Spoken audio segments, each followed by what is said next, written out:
from up north, the top right corner of Algonquin Park, north enough that the winter reaches into the double digits below zero. From a very young age, I was indoctrinated with a reverence for the power of nature, how she giveth and taketh away. Snow fell in the winter and melted in the spring. The snow fell deep. 30 years ago, I emerged from the bush like Sasquatch, a wild innocent. Living had forced me out, and when I left, I vowed only a funeral could bring me back. So shit. Here I am, standing at the shore of our lake, going to a funeral. One paddle away from my past. I always start on the right side of the canoe. With my left hand on the grip and my right down near the blade, I reach into the water and pull hard.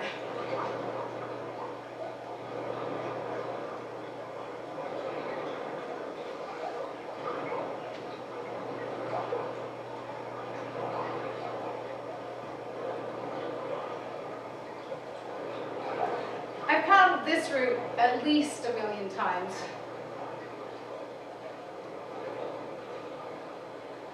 I sit down on the bottom of the canoe, lean my back against the seat, float in the lily pads and wait. In the quiet, still.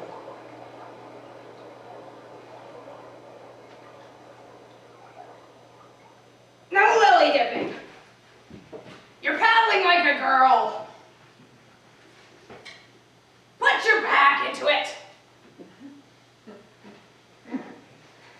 Make those whirlpools big ones. Pull!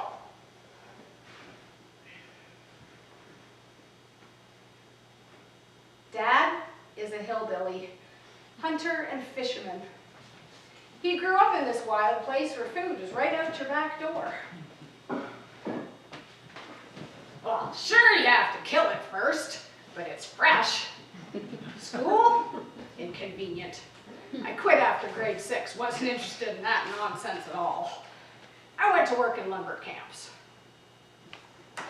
Mom's from Toronto. She came for a weekend and married Dad 2 weeks after.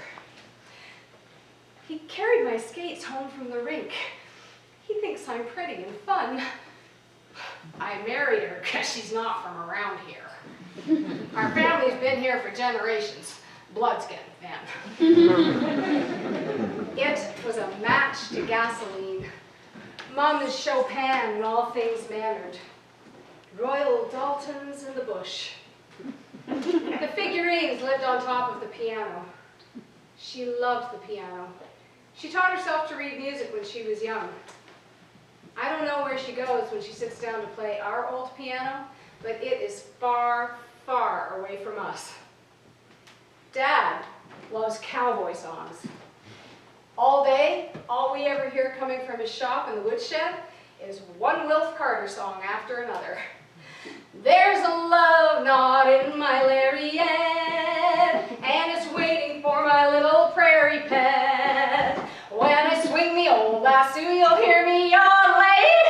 There's a love knot in my lariat. You gotta be awful good to sing that bad.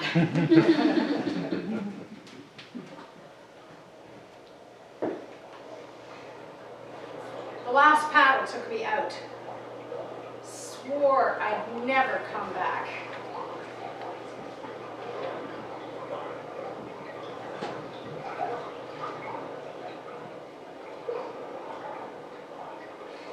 Living beside water, on water, in water or around water, whether frozen or not, requires learning to deal with it.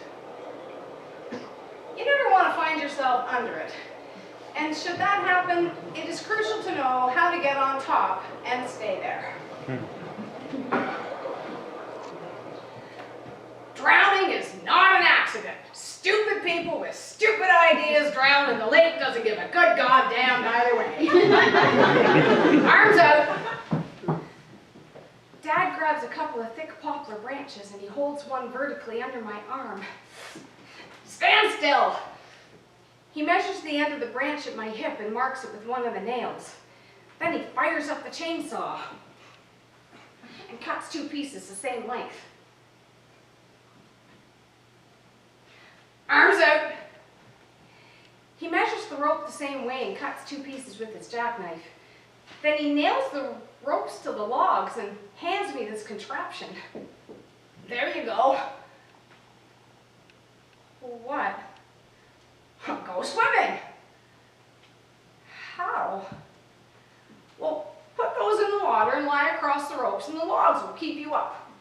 Every week, I'll cut a piece off the logs, and by the end of the summer, you'll be swimming. Why can't I have water wings like the city kids? I'm not wasting money on those. I learned to swim on blocks in the lake, so will you. By the end of the summer, the blocks were 6 inches long and 1 inch thick and so waterlogged, they were like swimming with rocks.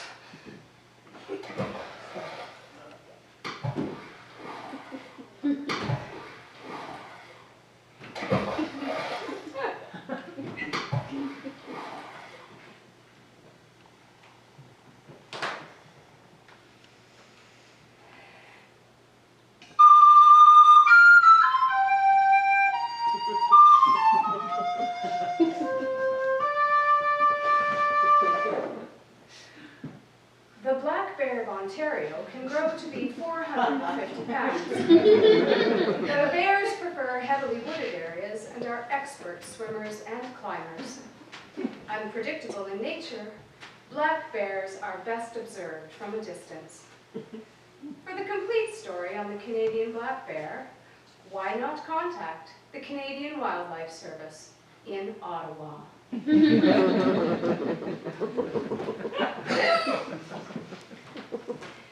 Mrs. Peterson is our closest neighbor, just a short paddle away, but Mom insists on driving. It's scandalous. She went to university and is a divorcee. Mrs. P likes to read and discuss literature. I practice natural observation, pointed rhetoric. My preferred libation is a single malt scotch served in a teacup. Plus, she rolls her own cigarettes, strings her own guitar, and has an indoor toilet.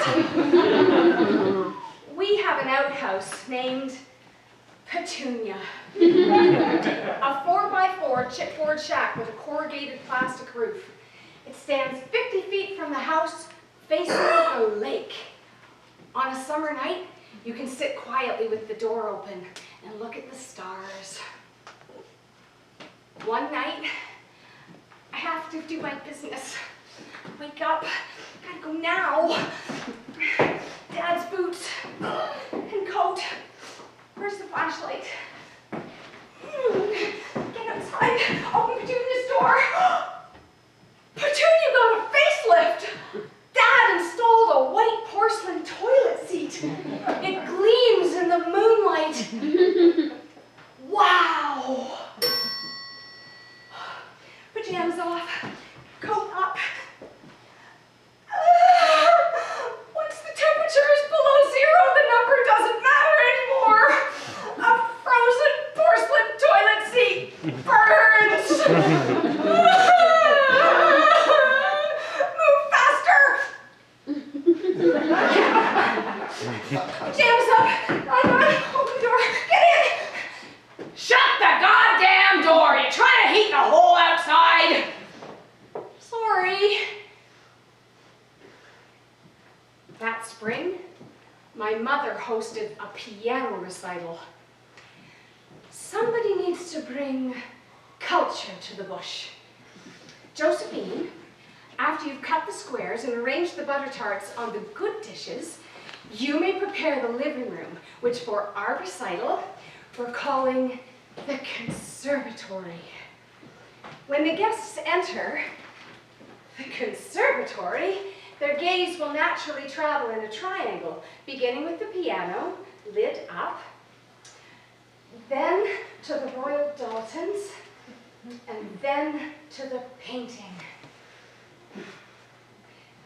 These three things were the most important things in my mother's life. Her Royal Dalton figurines, her beloved piano, and a painting our neighbor did. That painting looks like shit on a white hen. It is art. The setup complete, Mom reluctantly takes me down to the lake for a swim. I hate the lake. Its murky bottom, water weeds tangling around my legs. I'll watch from the dock.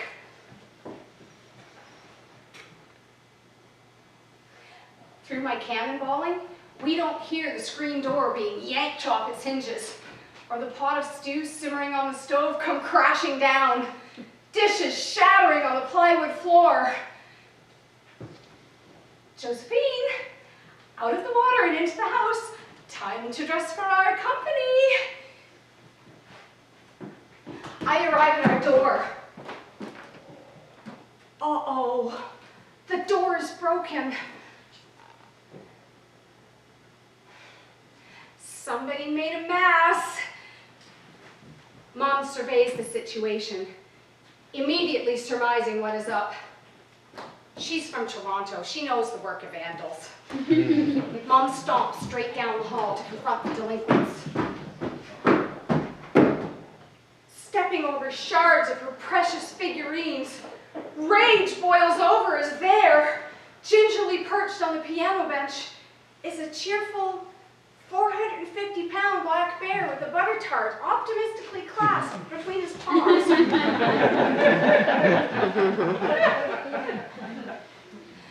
What comes after that is akin to a hallucination. Mom marches straight to Dad's woodshed, loads Dad's 12-gauge shotgun. I've never seen her load a gun, let alone shoot one.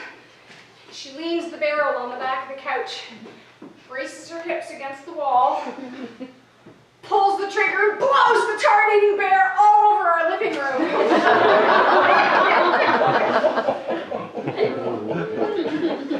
Mom's piano has to be removed for professional cleaning. We'll be eating bear meat for months, and our bath mat is very soft. But my mom,